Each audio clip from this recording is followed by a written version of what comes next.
do a Father Sam. God is good? All the time. All the time? God is good. Amen. Right, bye. You know, as you know, about 20 minutes ago was my birthday. And one of the things about having a birthday at the end of the year is in a week's time, my mum will be telling me that I'll be 2 years older next year. So I've just turned 38, right? So on the 1st of January, she'll be able to say to me, you'll be 40 next year.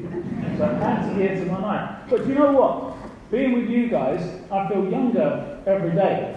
So I get to see all the joy and love in front of me, and I get to be a part of that, and I just think it's fantastic. And I have to thank you for all of that. So when I look back on this year, all I can do is to give thanks. Thanks to you, and most of all, thanks to God. And I hope it's the same for many of you guys as well. That's not to say it's been an easy year. Can anyone here say they've had a perfect year? Anyone? Of course not, right? Have we had good moments in our year? Yeah. Bad moments? Moments of struggle? Moments of conflict? Yeah, we've all had them. That's life, right? You know? Life is full of struggles, it's full of conflict. But every now and again, if we're lucky and we're blessed, and we all are, we have those moments which say, you know what? Life is still worth living. Life is good. God is good. And that's definitely my experience. And towards the end of the year, it's good to actually review what it's all about. Because I think that's why, it's why it's important to celebrate Christmas at the end of the year. Because God is reminding us of something. Reminding us of what true life and love is all about. What the meaning of our lives really is. Because let's face it, in our lives, and I can definitely speak for myself here, I've come to points where I've wondered, where is God in all of this? We look at the news, we see terrorism, we see conflict, we see all sorts of bad things going on in the world, and we say, where's God? Where's God in the suffering of people in other countries, among the refugees, in our own fights? Maybe we've fallen out with people, or maybe we've had conflicts, or we've been let down or betrayed, and we say, how could God have done that to me? I think the baby Jesus is the response to all of those problems. Not the solution. It's not as if it's going to take it away and make the suffering go away. But it does give us an answer. Because in the face of everything that's bad in our lives and everything that's good, God puts himself into our hands. And he says, please don't close yourself off from me. Let me struggle with you. Let me suffer with you. Today, what we're celebrating is the birth, not just of a special man, but the birth of God into the world. A God who became man. A God who became a human being. Who came to share in our flesh, blood and soul. So that he may give us his divinity. His own divine life, his eternal life.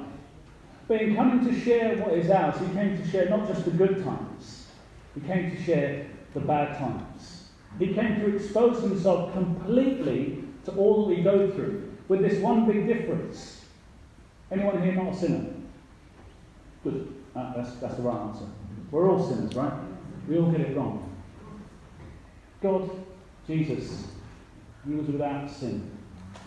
And for the one who is without sin, like a child in a parent's hands, it makes them vulnerable.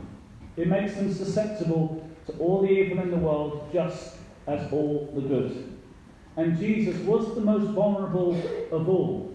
And no matter what came his way, even in his early life when he had to suffer as a child, even when he was being nailed to the cross, he never once responded with a bad word, or with unkindness or hatred. He always kept his heart open. And in keeping that heart open, he allowed God to break into the world through him. He was God breaking into the world. That's the risk he asks each and every one of us to take. When we get hit by suffering, when we fall into conflict, when we have these great questions where we think, I can't understand what God is doing, the baby Jesus, the vulnerable one, the weak one, is saying, please remain open. Let me be in your life. Be gentle and soft with me. Go through the suffering, because on the other side of the suffering is joy and life. Because this is the thing. When we remain open, when we try not to put up our defences. It's just so easy to do when we get hurt, isn't it? We put up our defences. We close ourselves off from real relationships. When we do that, we also close off the possibility of God breaking into our lives, of that love seeping into our hearts and changing everything. Jesus says to us, remain vulnerable, remain open, so that my love, which is stronger than all the hate in the world, can come into your life. So that you can not only get through life, as it often seems we're doing, but enjoy life and live it to the full, no matter what. Jesus was the happiest person in the world, and yet he was poor, never a penny to his name, never a roof to sleep under. He was the happiest man in the world. Why? Because the love of God was all through him. The Spirit of God existed in every part of his life because he remained open to the love of God. He changed lives by a look. He changed lives just by walking into the room. Because when people saw him, they saw love. They saw vulnerability. And in that vulnerability, they saw true strength. So the risk I'm going to ask you to take in this coming year is a simple one. It's to love. It's to see in the suffering not punishment, but an opportunity. An opportunity for God to break in. An opportunity that when we're in conflict, this is our chance to forgive. This is our chance to grow. This is our chance to let go and open our lives to something more brilliant than we can possibly imagine if we try to take control of our own lives. Jesus is saying, let go of your life and give it to me. Because he's saying to us, I let go of mine and gave it to you. Could there be a more vulnerable figure than the baby Jesus? God risked everything. The creator of stars and of the galaxies and of the universe risked everything by placing himself in our hands as a baby.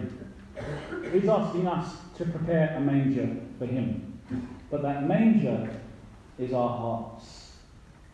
He's asking us to take a risk, to open up, to let him in, so that he may grow from this vulnerable child into the man and into the God who will walk the earth in us.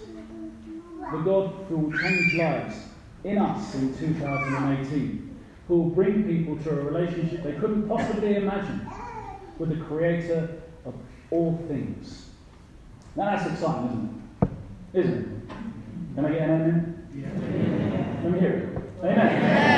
Amen. Amen. Thanks be to God. Merry Christmas to you all. God bless you, and I can't wait to share many adventures with you in 2018. Amen. Amen.